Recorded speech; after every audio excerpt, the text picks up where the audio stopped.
Hello' everyone, আশা কৰোঁ আপোনালোক সকলোৱে ভালে আছে। আজি শৰাইঘাট দলঙৰ ওপৰত কেইটামান প্ৰশ্ন উত্তৰ লৈ আহিছোঁ আপোনালোকৰ মাজত। ভিডিঅ'টো স্কিপ নকৰাকৈ চাব, আপোনালোকৰ পৰীক্ষাৰ কাৰণে খুবেই সহায় হ'ব। আৰু আপোনালোকক এটা অনুৰোধ, যদি ভিডিঅ'টো প্ৰথম চাই আছে তেতিয়াহ'লে পেজটো ফ'ল' কৰি ল'ব আৰু ভিডিঅ' এটা শ্বেয়াৰ কৰি যাব। আৰু ব্ৰিজৰ ওপৰত দুটা কুৱেশ্যন আমাৰ পৰীক্ষাত অহা দেখা যায়। চ' আহক দেৰি নকৰি কি কুৱেশ্যন আছে আমি আলোচনা কৰোঁ। প্ৰথম কুৱেশ্যন আছে, ব্ৰহ্মপুত্ৰৰ ওপৰত নিৰ্মিত প্ৰথমখন দলঙৰ নাম কি? ব্ৰহ্মপুত্ৰৰ ওপৰত নিৰ্মিত প্ৰথমখন দলঙৰ নাম হ'ল শৰাইঘাট দলং। মনত ৰাখিব, শৰাইঘাট দলং হ'ল ব্ৰহ্মপুত্ৰৰ ওপৰত নিৰ্মিত প্ৰথমখন দলং। নেক্সট কুৱেশ্যন আছে, ৰেল আৰু মটৰ গাড়ী একেলগে যাব পৰা ভাৰতৰ প্ৰথম দলংখনৰ নাম কি? ৰেল আৰু মটৰ গাড়ী একেলগে যাব পৰা ভাৰতৰ প্ৰথমখন দলংখনৰ নাম হ'ল শৰাইঘাট দলং। মনত ৰাখিব, শৰাইঘাট দলং হ'ল ৰেল আৰু মটৰ গাড়ী একেলগে যাব পৰা ভাৰতৰ প্ৰথমখন দলং। নেক্সট কুৱেশ্যন আছে, শৰাইঘাট দলংখনৰ দৈৰ্ঘ্য কিমান? উত্তৰ 1.295 মিটাৰ, 1.29 কিলোমিটাৰ। মনত ৰাখিব। নেক্সট কুৱেশ্যন আছে, শৰাইঘাট দলংখনৰ আধাৰশিলা কেতিয়া স্থাপন কৰা হৈছিল? শৰাইঘাট দলংখনৰ আধাৰশিলা কেতিয়া স্থাপন কৰা হৈছিল?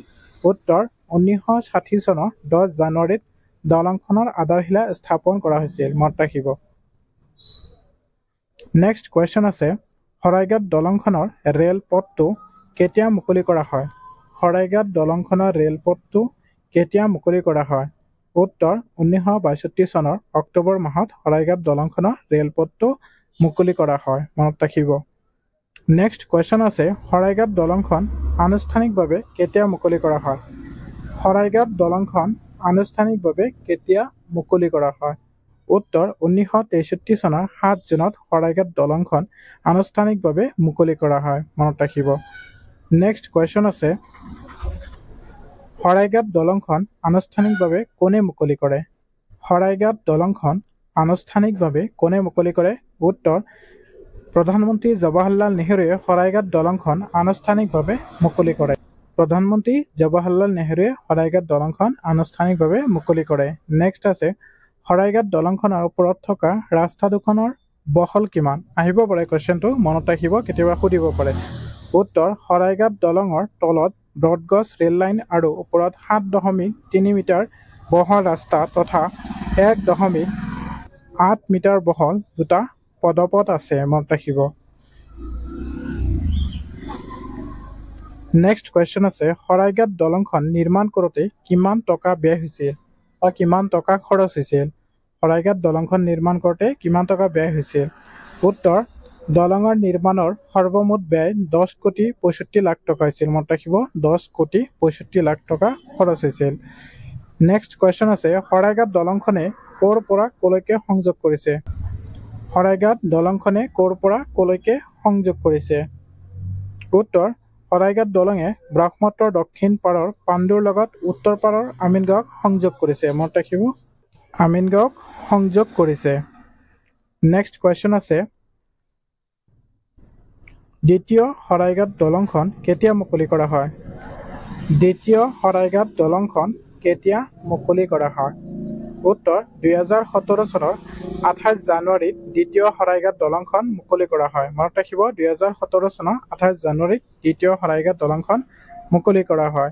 নেক্সট কুৱেশ্যন আছে, দ্বিতীয় শৰাইঘাট দলংখন আনুষ্ঠানিকভাৱে কোনে মুকলি কৰে?